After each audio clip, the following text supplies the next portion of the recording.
From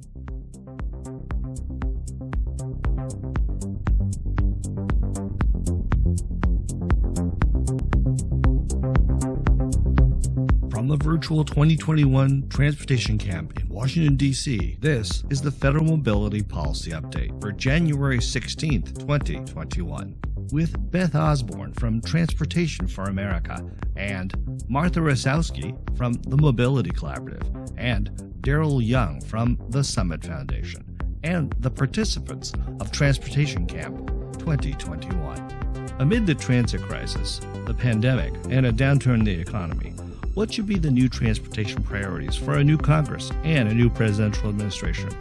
We'll unpack that and much more on this edition of the Federal Mobility Policy Update. We're going to start it. Welcome to another edition of the Federal Mobility Policy Update. This week, a special edition with our panelists who are the participants in Transportation Camp. If you don't know about Transportation Camp, you should be there. It's where all the cool kids are on transportation. We thought we'd look at what does a new administration look like and what should a new Congress take on as a priority. And that's the focus of our presentation, of our show. With me, we have our panelists, our co-hosts, Martha Roskowski. Hi, Martha. Hello. And Beth Osborne. Hi, Beth. And as you can see, we have an entire audience of people who know about transportation. So, Martha, why don't we take it off and start with the poll? Great. Thanks for joining us today. So, Beth and Darryl and I and others, as I mentioned, a lot of you have been talking about what does a new Congress with a very thin but real Democratic majority in the Senate, what does that open up in terms of possibilities? What does Mayor Pete Buttigieg becoming the nominee for US DOT? What does that mean? We're feeling kind of excited about it. Tempered with some realism about, does anything actually ever happen at a federal level? And we shouldn't put all of our eggs in that basket. But with that in mind, we thought we'd have a conversation with y'all about priorities. Like, what should we, if we were queens and kings of the world, what would Congress and the US DOT focus on in the next year? What would their priorities be? So to start that, we put together a little poll of just some ideas that Beth and we had brainstormed about what priorities might be. Easy for us to add to it afterwards, but let's go ahead and go through this list. One is more funding to rescue transit. The next would be ending the 80-20 split, shifting focus from congestion to access. Again, these are top priorities for Congress and the US DOT in 2021. The next is to slow down speeds to lower fatalities. Also, to get more federal funding to locals. Next one, integrate housing, land use, and transportation better. Take down highways that destroyed Black and Brown communities. Embed equity into planning and design. Speed electrification of vehicles. Regulate autonomous vehicles. Streamline project delivery. Repair crumbling infrastructure, stop expanding highways, get the Secretary designate Pete an electric bike, and establish greenhouse gas performance measures. And somebody already chimed in with transportation reauthorization. We know that's one of the primary vehicles to affect some of this change in Congress. It is scheduled to be finished by October 2021. We also realize that upcoming stimulus bills are a possibility. So Martha, maybe you should send everyone the link so they can start to vote. And well, should be in the chat. So we see here the voting. We won't do a vote by vote, but there are clearly some outliers and some. No one wants to get Pete a bike. That's good. He has enough resources. He doesn't need a bike. Maybe we assume he has one. Yeah. Well, it doesn't say we're going to pay for it. We just want him to get it. That probably wouldn't be appropriate if we did that. Right. We'll take him shopping. Yeah. We know some people. How much longer are we going to have the poll open, Martha? I think one more minute. A few people are still voting. Okay. Well, during that time, why don't we have a little bit of a conversation around? I'll ask both of you as we want people to continue to vote. Let's revisit, what do we think it means having Pete at USDOT, and what is a new Congress, a reformed Congress that controls both houses, Democrats that control both houses? What is that going to mean for transportation in general? I'll start with Beth. Well, I think the opportunities to move things like a new recovery bill and a stimulus bill go up as a result. And there are many things that we could try out as part of such an approach. A stimulus often allows us to try new approaches and new programs. It was in the last recovery bill that the Tiger program was created. And it went on to become a permanent part of the overall transportation program and the most popular program there is in terms of competitive grants throughout the government. It always overwhelms the federal system when the due date for those applications come. So I'm very hopeful that it gives us a chance to maybe take a different approach, even if it's on a one-time basis, to see if it's something worth investing in over the long run. I will say, coming into the Congress, and if anyone's heard me talk about this before, a change in party did not necessarily mean that there'd be a change from the status quo, because the bipartisanship of this program is real. And that means a bipartisan agreement to ignore the policy outcomes of the program, in spite of the fact that the policy outcomes often undercut both sides of the aisle pretty effectively. But in the early days, I've seen some really positive things. The Senate leadership, led by Senator Tom Carper on the Environment and Public Works Committee that has jurisdiction, has talked about starting over. Full disclosure, I'm a former Carper staffer, so I have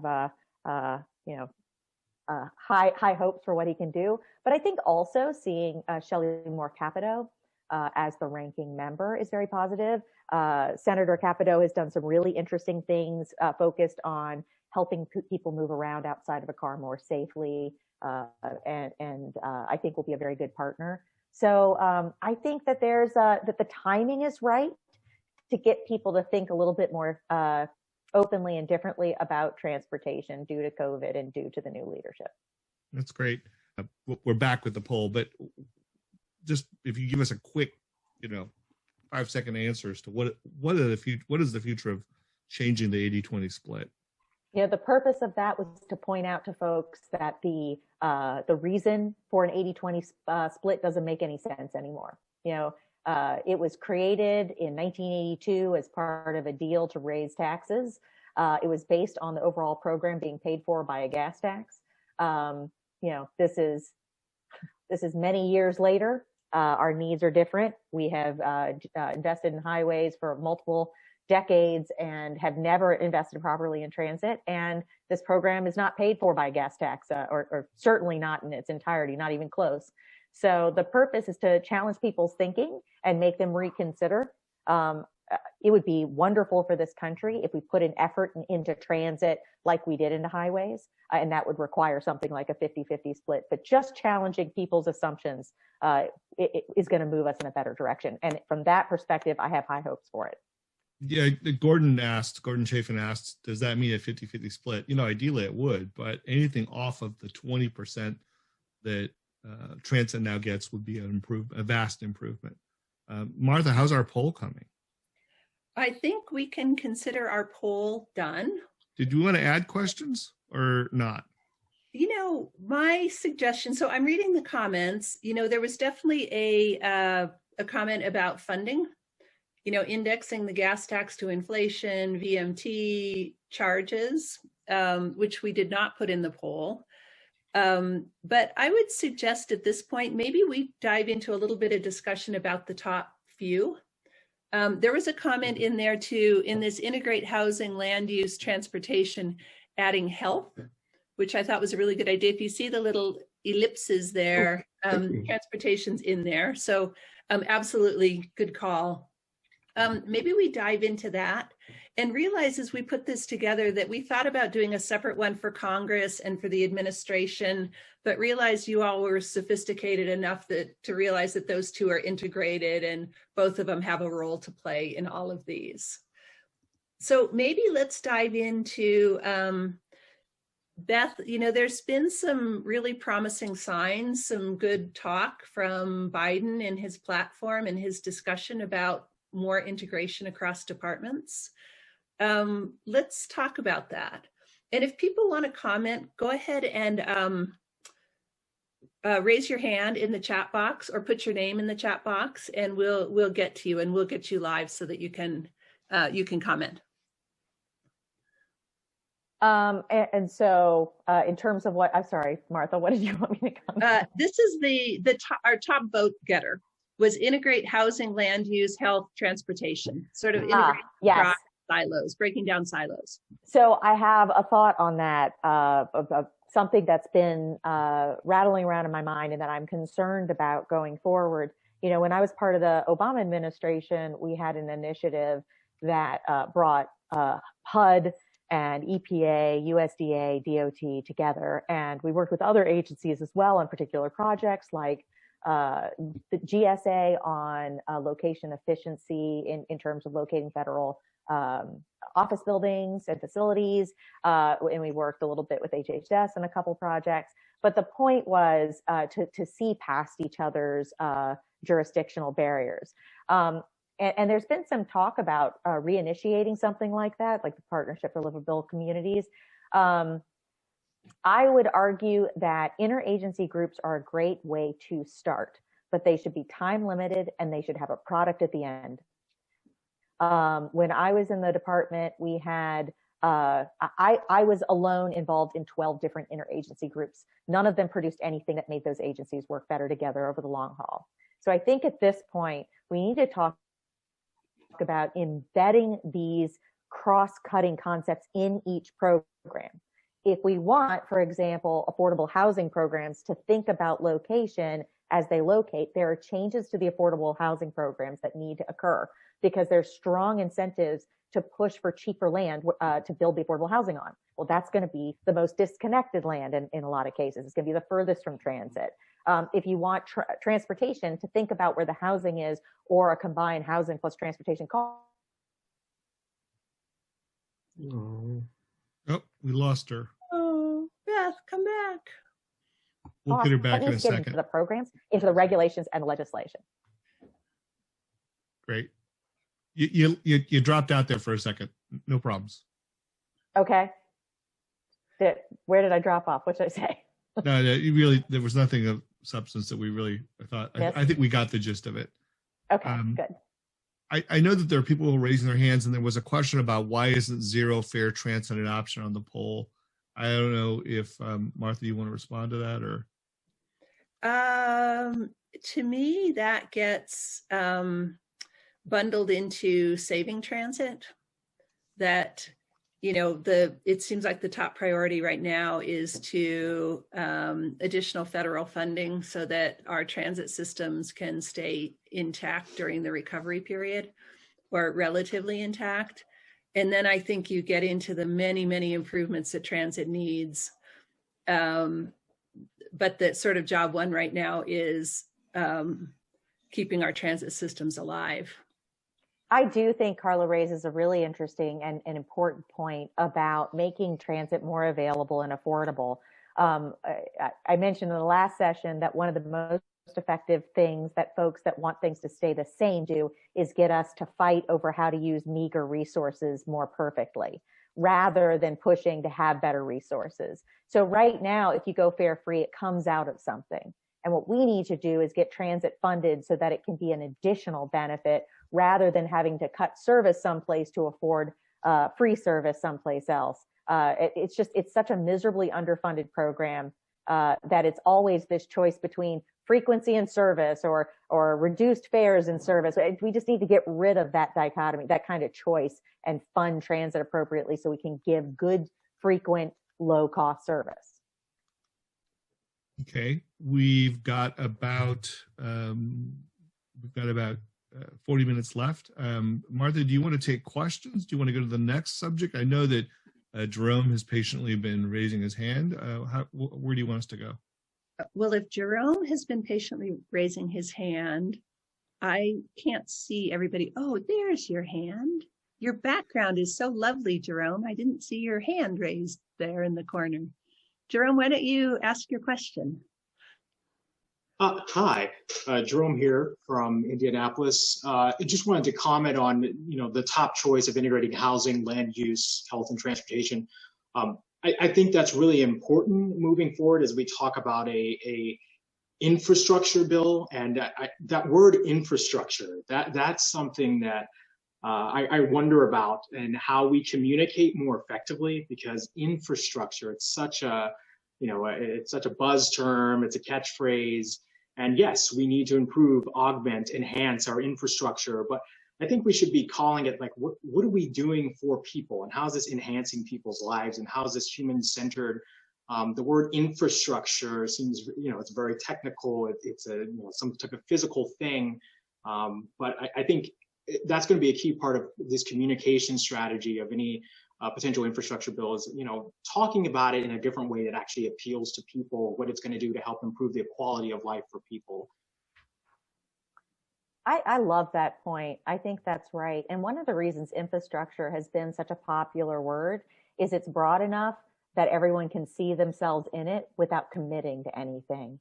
And one of the challenges we're going to have going forward is we're going to have to be specific about what we mean. And that means some things will be in and some things will be out.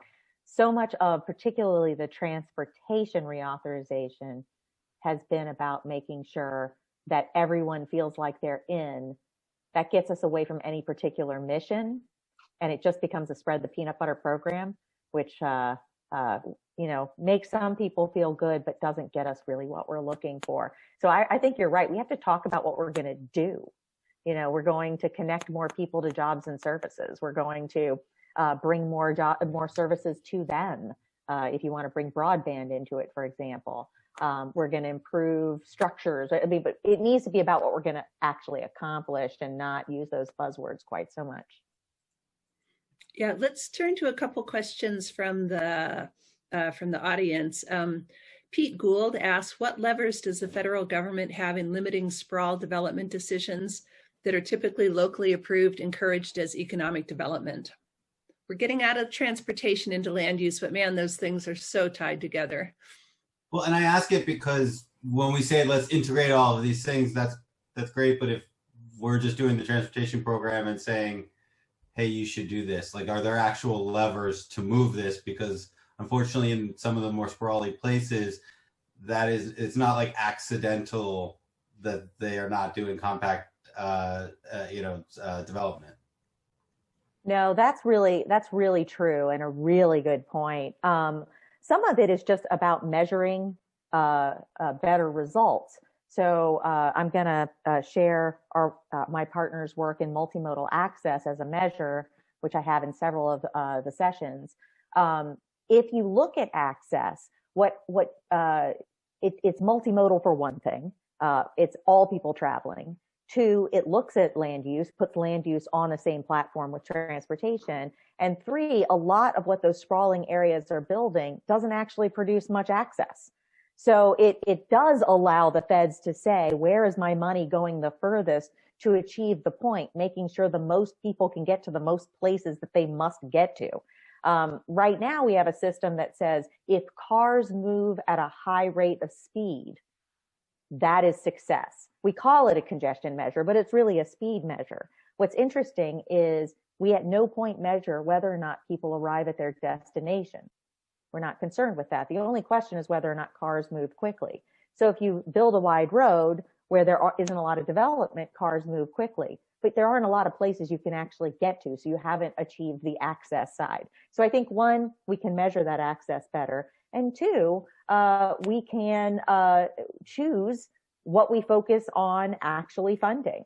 We don't have to support a community that says, I'm going to put people as far away from each other and as far away from all the things that they need to get to as possible, so there's no way to get them anywhere. We can be a little pickier about where our limited funds go.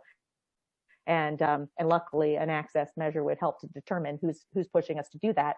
I would add one other thing, because Kelly pointed out that there's a lot of things we can do in the agency itself, and measuring things like induced demand will help us determine whether or not what we're building will just make them come back to us in the near future for more money to fix a problem that they're already creating. So there's a lot of things like that that the federal government could be doing to make sure that they are getting the biggest bang for their buck. Okay. Whew, there's so much to talk about here. So I want to just read Jim Bunch's comment about the integration of all of these. And he says, I believe the integration of policies and aligning strategies so they don't work at cross purposes should be a requisite for policy development. However, it's not an output priority. It's a step in what we need to do to meet targeted goals, which I think is just good framing for that. So let's move to the next highest vote getter, which is the 80-20 split, which is a dinosaur of, that's been incorporated in for a long time, that of every dollar we spend, 80 cents has to go to highways and 20 cents goes to transit, which puts transit in the horrible position that if you want more money for transit, you have to be advocating for 4 times as much money for highways at the same time. So Beth, Darryl, let's, hold forth a little about the 80-20 split. I'm interested in how would that get changed? And is that a possibility in this reauthorization? Or is this something we have to be, is this a much longer term game? It feels like we need to challenge it, regardless if it's a long-term or a short-term game. I mean, I think ideas that were previously considered infeasible are being discussed now in Congress, a whole host of other areas. And it feels like the 80-20 split is an easy to understand, inequitable system. Let's not forget, it was created in 1982 when Pete Buttigieg was 2 years old, and the 8-track tape was how we listened to music. It's outmoded, it's outdated, and it's a classic example of systemic inequality. So if you're for the 80-20 split, then in essence, we need to put a frame around, if you're for the 80-20 split, you're for inequity. I think it becomes harder and harder. That's just my 2 cents. I defer to Beth with real knowledge about this. I think all of the points you made are very good, and we should be talking not about what the program says, but about what we need. And that's what's been missing in transportation policy. It's very reactive. It's very it does not challenge us to think or consider what we're trying to accomplish. It just says, this is the way it's been done, so do more of it. But I would also say, we aren't really paying for the program with the gas tax anymore. We haven't for, more than 10 years. And we don't have a user fee-based system. So if we're just spending general funds, it's a policy decision about where you put your general funds. That's every single vote. We don't have a vote on education and say, but where's the 80% for highways? It doesn't make any sense. But for some reason in transportation, even we're not talking about the user fee, we're still saying that. So I think that policymakers need to own their decision that there is no dollar they will spend in a bill called transportation where they won't put 4 cents to highways without a cent for transit. That's a policy decision that they have affirmatively made. And Darryl's right, whether it's short-term or long-term, we should challenge them to think about, is that actually the policy decision they mean to make? It's interesting to think of Senator Sanders as being the budget chair. And I recognize he's not the transportation chair, but it will be interesting to see to what extent the autopilot spending that has existed will shift. I think there was a good argument that was made, I think it was by Pete Gould on the chat, that said, if we're going to dip into general fund, then maybe we ought to really renegotiate that split. It was, if memory serves it correctly, Beth, the original formula was set by the need to get urban votes for the formula. So now, if they're over a barrel, maybe we use that as an opportunity. Well, I mean, it depends on whether or not some of those urban reps are going to make any demands. I mean, in 1982, they said, hey, for me to support an increase in the gas tax, I need to make sure some of this funding comes to my community. And this program is building roadways through rural areas. That's not a benefit to my community. But really, that's the last time urban reps asked for a whole lot. So if they're going to ask for something, great. I will say that Senator Sanders in the past has been expressed a lot of support for the program as it exists. I haven't really seen him challenge whether or not the way we do things is the right way to do things. So I make no assumptions. I think a lot of people wonder, with Democrats in charge, will they naturally think in a more progressive way? Not on transportation. No, they will not. This is a bipartisan program, which means the status quo is the default and people are comfortable with it. And if we want anybody, Republican or Democrat, to think differently, we're going to have to push. I've worked very closely with some Republican offices that have been ready to shake things up, and Democratic offices, but they are the minority. It's a bipartisan minority trying to change things, and it's a bipartisan majority that's comfortable with the status quo. You got to remember that Senator Sanders represents a largely rural state. He takes a very kind of New Deal approach to infrastructure as a jobs program, not a get people to jobs program too. You know, Beth and I do want to say on that, we can create jobs without doing damage. And the notion that we build every transportation project because it's a jobs program is flawed. We don't, and I don't think unions would want to be put in the position of saying, in order to create jobs for them, we have to do damage to neighborhoods or do damage to the climate or do damage to racial minorities. So I want to be very careful to challenge that notion that every transportation idea that anybody has to be built because there will be a hard hat job behind it. We can create just as many great ideas and create jobs doing good things that create, that knit communities back together, that give people access to jobs and opportunity, no matter what sort of neighborhood or community they come from, and stay focused on the outcomes. I mean, in some of the measures I've been involved with, there's been a big split between the Central Labor Council, which represents some of the operating unions, and the building trades. And there's always a huge fight internally within labor. That's a good point. Martha, Right. Kelly Coyne asked a question about, she felt like electrification and renewables should be much higher than it is, in that it is a key to transportation's contribution to climate change and GHGs. I'd be interested in the group's feeling about that. I'm going to take the liberty to kind of give my mindset. Absolutely, we need electrification. It's important. There is a multi-billion-dollar industry that's pushing for that. And while we need to also work with them, in the meantime, we have infrastructure and systems that are failing. And so in terms of priorities, let's preserve what we have before we start to expand out into electrification.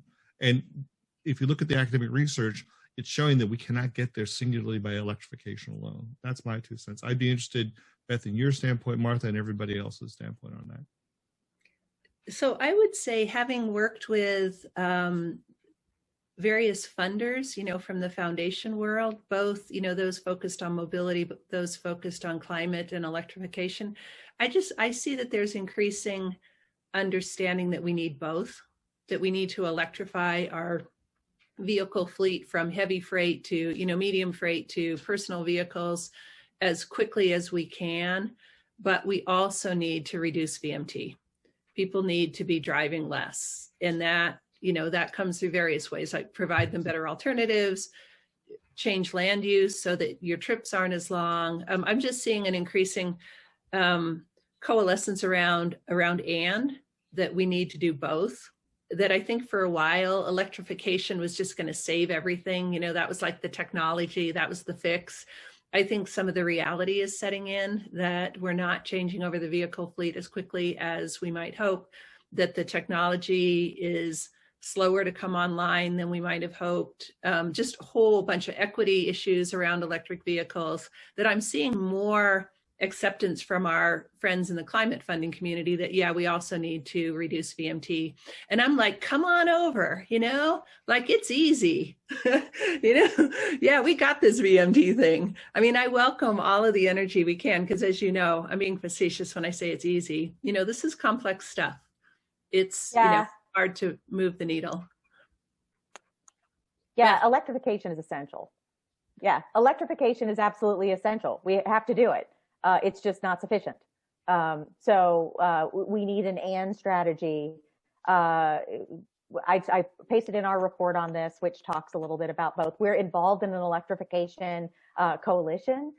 So we really, truly believe it. And there are things DOT can do on electrification, including through CAFE standards and helping to fund infrastructure for recharging and things like that. And they should absolutely do all of that. I will just say that to only focus on electrification, A, doesn't get us there. B, delays are making any progress at all. C, puts all the pressure on the consumer without looking ourselves in the mirror at what we at government cause. I mean, forcing people to own cars at all is inequitable and a big externalization of costs. But to say, just go electrify, it would be like, instead of saying reuse, reduce, recycle, just recycle. Use all you want. Use it once. Just recycle.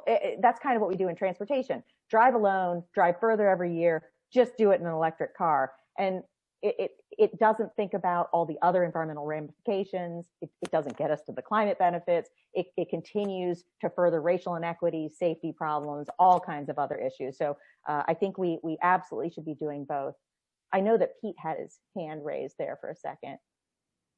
I agree. I think electrification is essential. I think that there are, because of horrible, decades and decades of horrible land use planning and other planning, it's going to take decades and decades of fixing if to even get there. And I think that if you focus on the electrification and then also on the energy production side, having a two-track fight so that the energy that is powering these is sustainable itself, and then ensuring that the vehicles are not gigantic and massive safety problems. And then after that, don't build new roads and let them, if you'd like to choose to sit in congestion, you can. At least you're not spewing, greenhouse gases.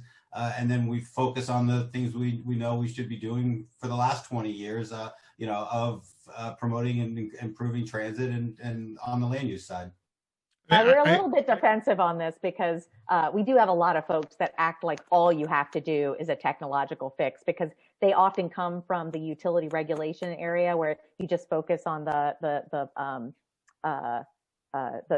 each of the producers of electricity. But transportation is a little more diffuse, and we just want government to take responsibility for their investment patterns and how that impacts the consumer as well. That, not to say that electrification isn't a great thing and that there's not a lot that DOT can do. Absolutely. We're supporting last mile delivery pilot projects with electric vehicles, with smaller cars and the like. So I don't think there's anyone that denies we should focus on that. From our perspective in philanthropy, there are a lot of funders that are funding electric vehicle work. Very few are funding transportation. And so that's what we've launched, along with a number of national funders under Martha's leadership, a mobility matching fund, which is trying to stand up advocacy groups locally. It's a small fund, but we've gotten one round under our belt, and we'll be running another version of it, another round of it. And I agree, electric vehicles are important. We're trying to resource the advocacy groups that are on the ground now, trying to promote biking, walking, and transit. Love to have a grassroots group,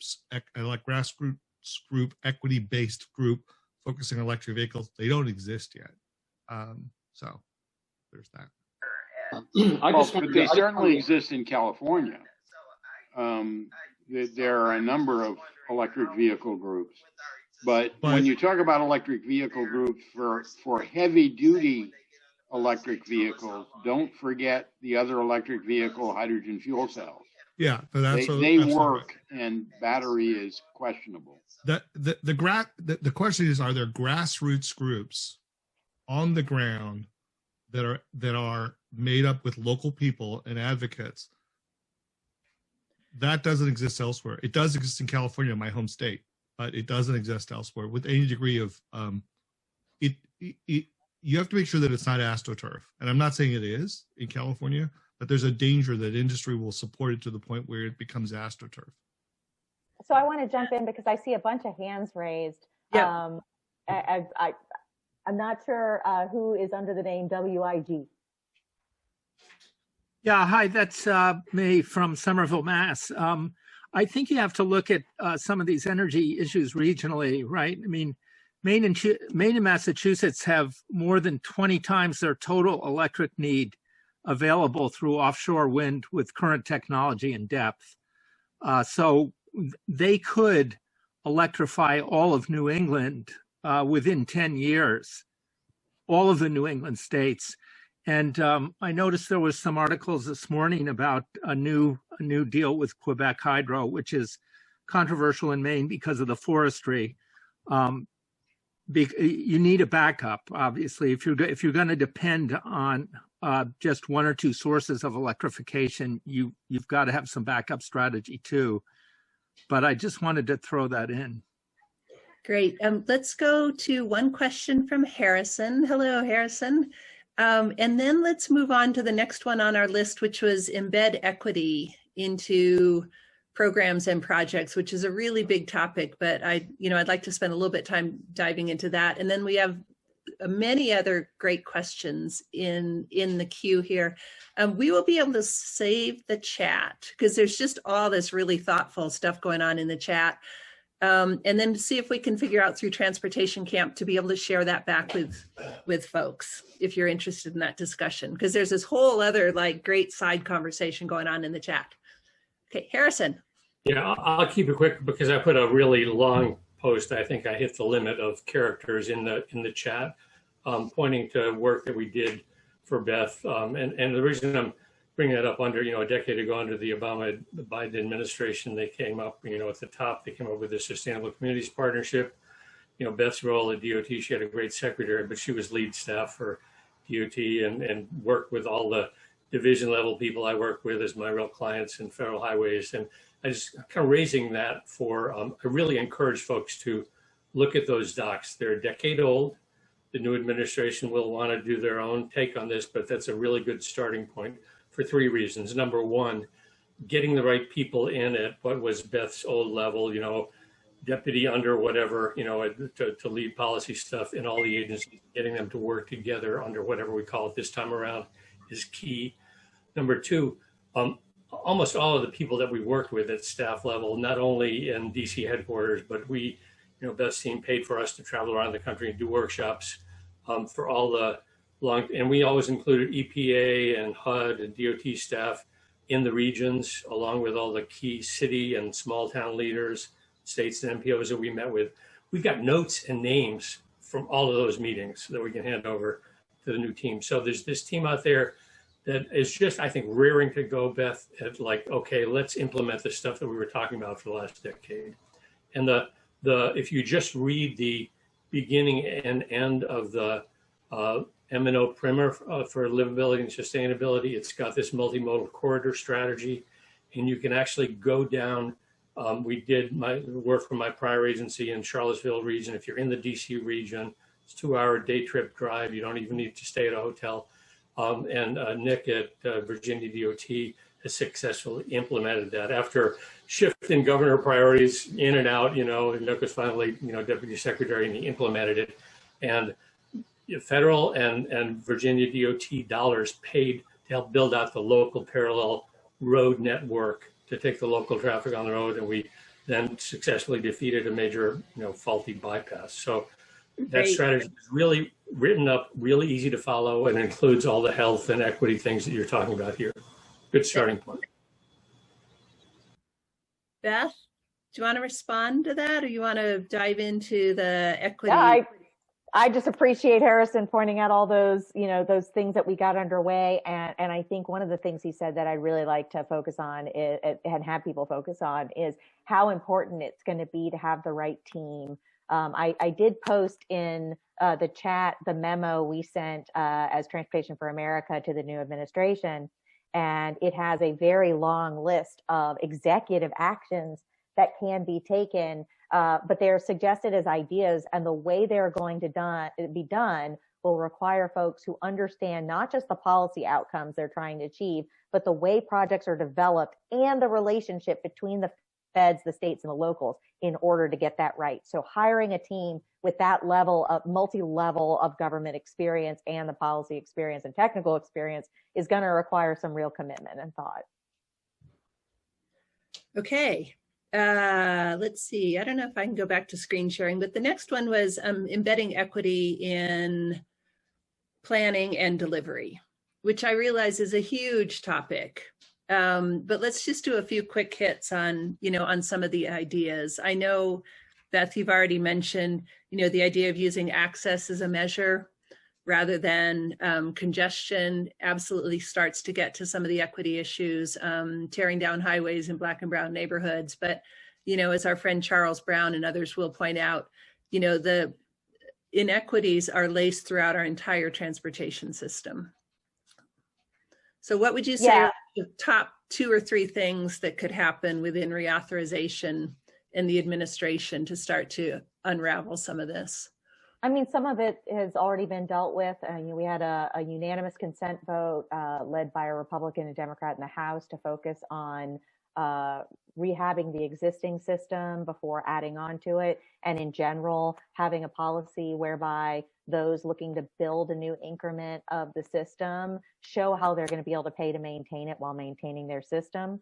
Obviously, we don't want just them to replace it just in kind, but we'd also like to see them improve it. And some of the other techniques that are in the bill will help with that. For example, the bill goes into all kinds of different changes in safety and just helping the agencies determine how to make a roadway safe for all users. They even get into details like setting speed limits based on the speed at which you'd like people to drive instead of how many people are willing to break the speed limit, which there's so much in it that is implementing more logical approaches rather than the approaches we've kind of accreted over time. But a lot of it is what you'll find in what the House did. But then a lot of it is within the agency itself. The downside is we haven't really done much to update the program since it was initiated in the 50s. The good news is we have nearly 70 years worth of changes we can make and much better tools now to do it. I really like what Natalie said. Natalie, if you could come online and just recount what you said in the chat, because I thought it had a lot of resonance with me. Sure. Hi, everyone. So I was basically saying that, so I'm kind of coming from the environmental policy world, and from what I see in talks of low carbon transportation policy, people talk about equity as just one of their co-benefits of the policy or plan. And in my opinion, that leads to people seeing equity as just something that is convenient to add on, be like, wow, look, this project also meets equity goals, instead of it being integral to the planning process. So basically I said that I think that climate and transportation projects need to lead with equity and environmental justice goals. And some of the ways, this is a non-exhaustive list of course, but some of the ways that I think that needs to start happening is starting with changing hiring practices to hire more Black, Indigenous, and people of color, and also people from diverse backgrounds. So beyond just, civil engineering, urban planning, people with sociology backgrounds, things like that as well. I also think it means more meaningful engagement from community and community advocacy groups, and also both system-wide and also human-centered thinking. That's what I think, yeah. Well, I think you're absolutely right. And the reason I like that statement is that there is a whole new set of individuals who are coming into the transportation space that I think we can align with to broaden our message well beyond all of us transportation nerds, but actually the lived and shared experience of a lack of access to mobility and transportation. A year ago, transportation justice was not really a hashtag of any consequence. Now it is. And so to the extent that we can embrace that, talk about that, not as a benefit, a co-benefit, but as part of solving, not addressing a benefit.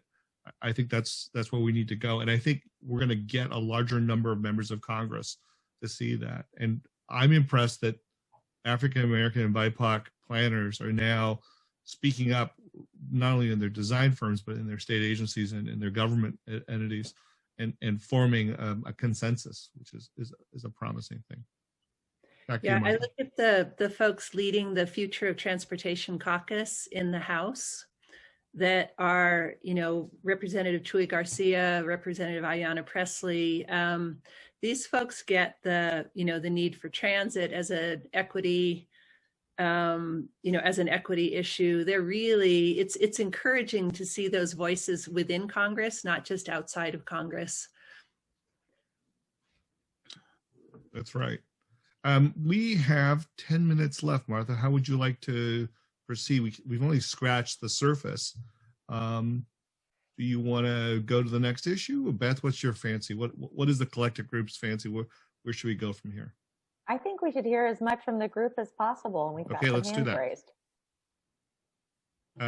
So why don't we create a stack, and we'll let the last 10 minutes just be relatively free form for people to just make their comments. Yeah, I do have a poll about people's level of optimism, but I think maybe we'll just stick with the conversation. I just want to flag a few things in the chat. MUTCD, the book of rules and regulations.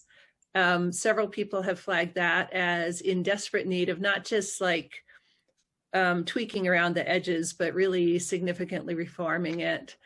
Bike ped funding, a lot of other great ideas in here. So I have, in terms of hands, have WIG, Harrison, Steve, and I saw Bob raising his hand physically instead of through Zoom. I think I caught him. So he would go next. Cool. Let's do it. Yes. Hi.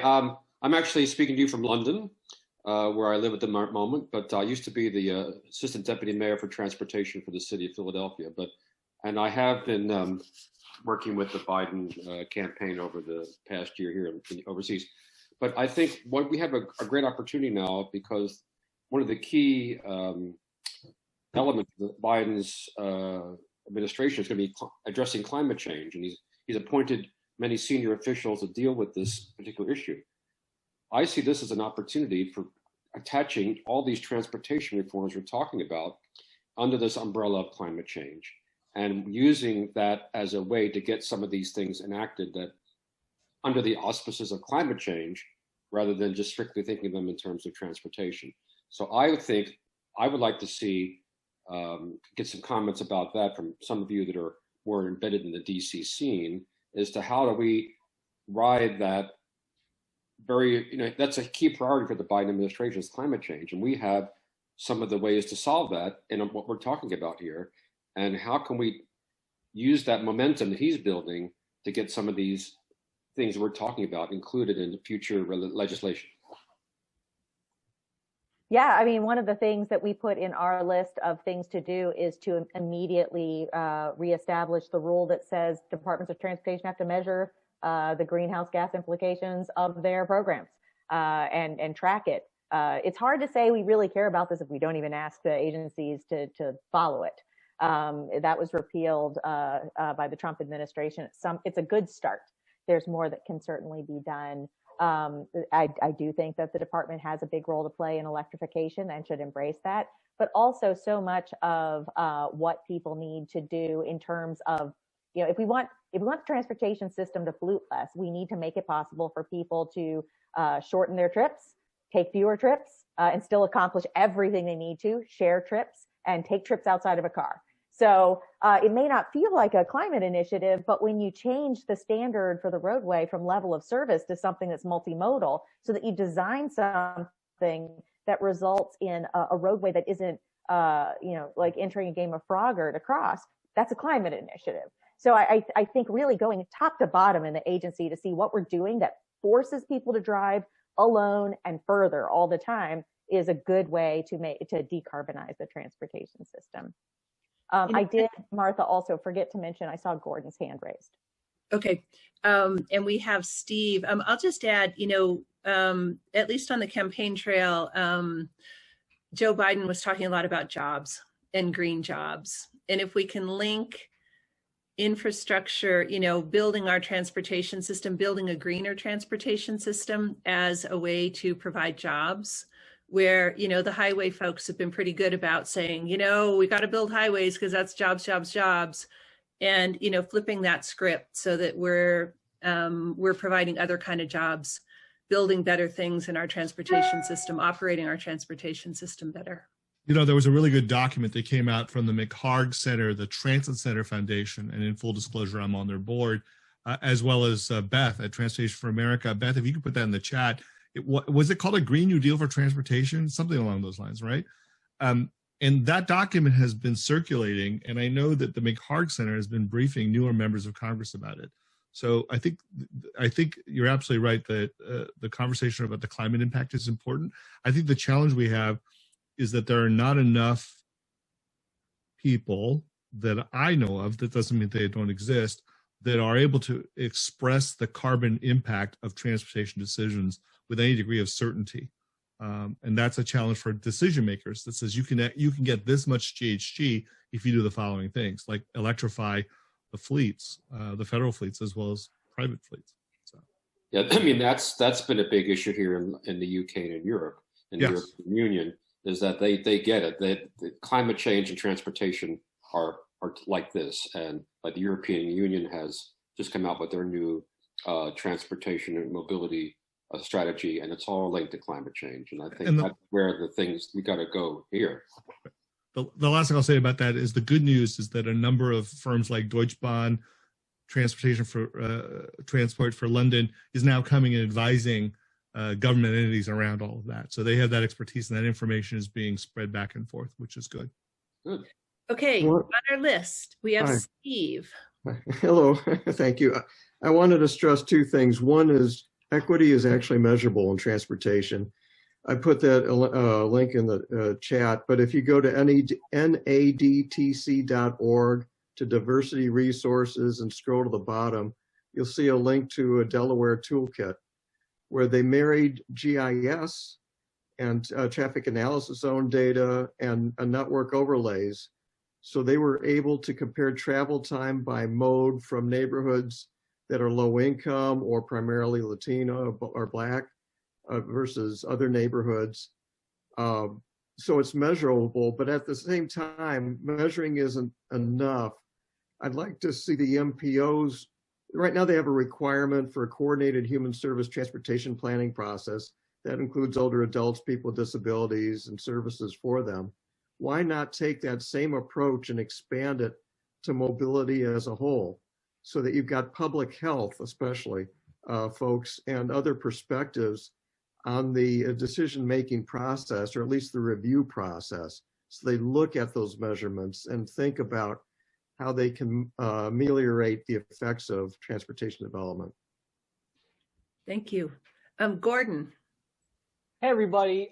So we haven't talked very much about where elected politics gets into this. And so I just wanted to say, I am dropping into the chat right now a panel I'm having in 2 weeks with local elected officials that talks about non-car transportation in the suburbs of DC, and which is also applicable to where everybody else is. My experience as a reporter is that local elected officials do not get this, and they answer to voters. And so the degree to which our neighbors in the suburbs have not thought about their lives changing at all. And it's just, okay, EVs seem to be coming on in 5-10 years, we'll buy an EV and nothing about our life will change. I do not sense among the public a strong will to make habit changes.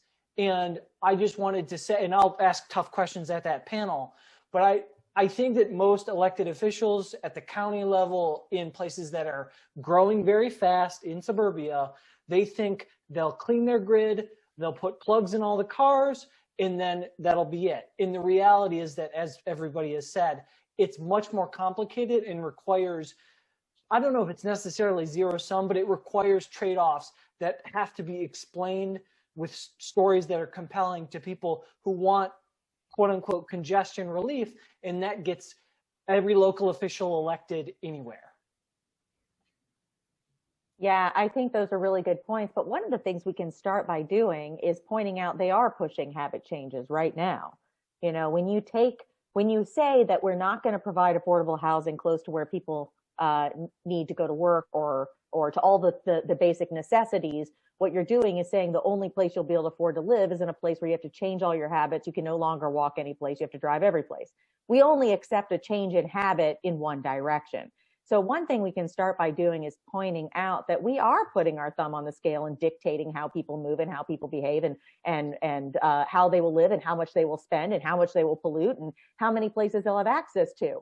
And then the notion that they might spend some of their energies in a different direction becomes less difficult because we remind them of that. The other thing is we can remind people of what they don't like about the current system. Change is hard because you feel like you're losing something. So you have to start by reminding people that they don't like what they have. And then it becomes a little bit easier to suggest that maybe they would like to change it because it sucks. But when you hear change, you just kind of default in, again, like people don't like change, and that's not an unhealthy position. Change throughout human history has resulted in very challenging and scary circumstances. So we need to understand that, but then meet them where they are and say, if you don't like these things, here's how we can work together to fix the things you don't like. Very well put. We are at time. Unfortunately, I know this conversation could continue at least for another hour. I'm going to put in the chat what you've just witnessed is a extended version of what our normal broadcasts are every 2 weeks. We have a variety of experts. So I put in the chat the link. If you want to see our other videos, you can see them there. We invite you to subscribe and like them. We want to thank everyone for participating. A sign of a good conversation is when we don't have enough time. And it's a reason for another conversation. Hopefully we'll have Transportation Camp quarterly. I know that Beth is exploding at this point. I want to thank all of you for participating. I want to thank Martha for running the poll and Beth for your thoughts on all of this. And thank you. A job well done for everyone. Thank you. Bye-bye.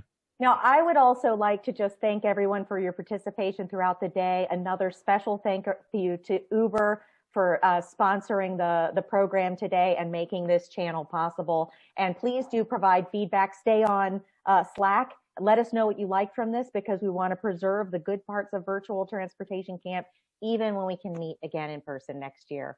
Thank you to Darryl and Martha for being my partners in crime. Bye-bye. Thank you for the three of you for putting this on. This was the best session of the day. Oh, that's good to know. Thank you. That's a big compliment.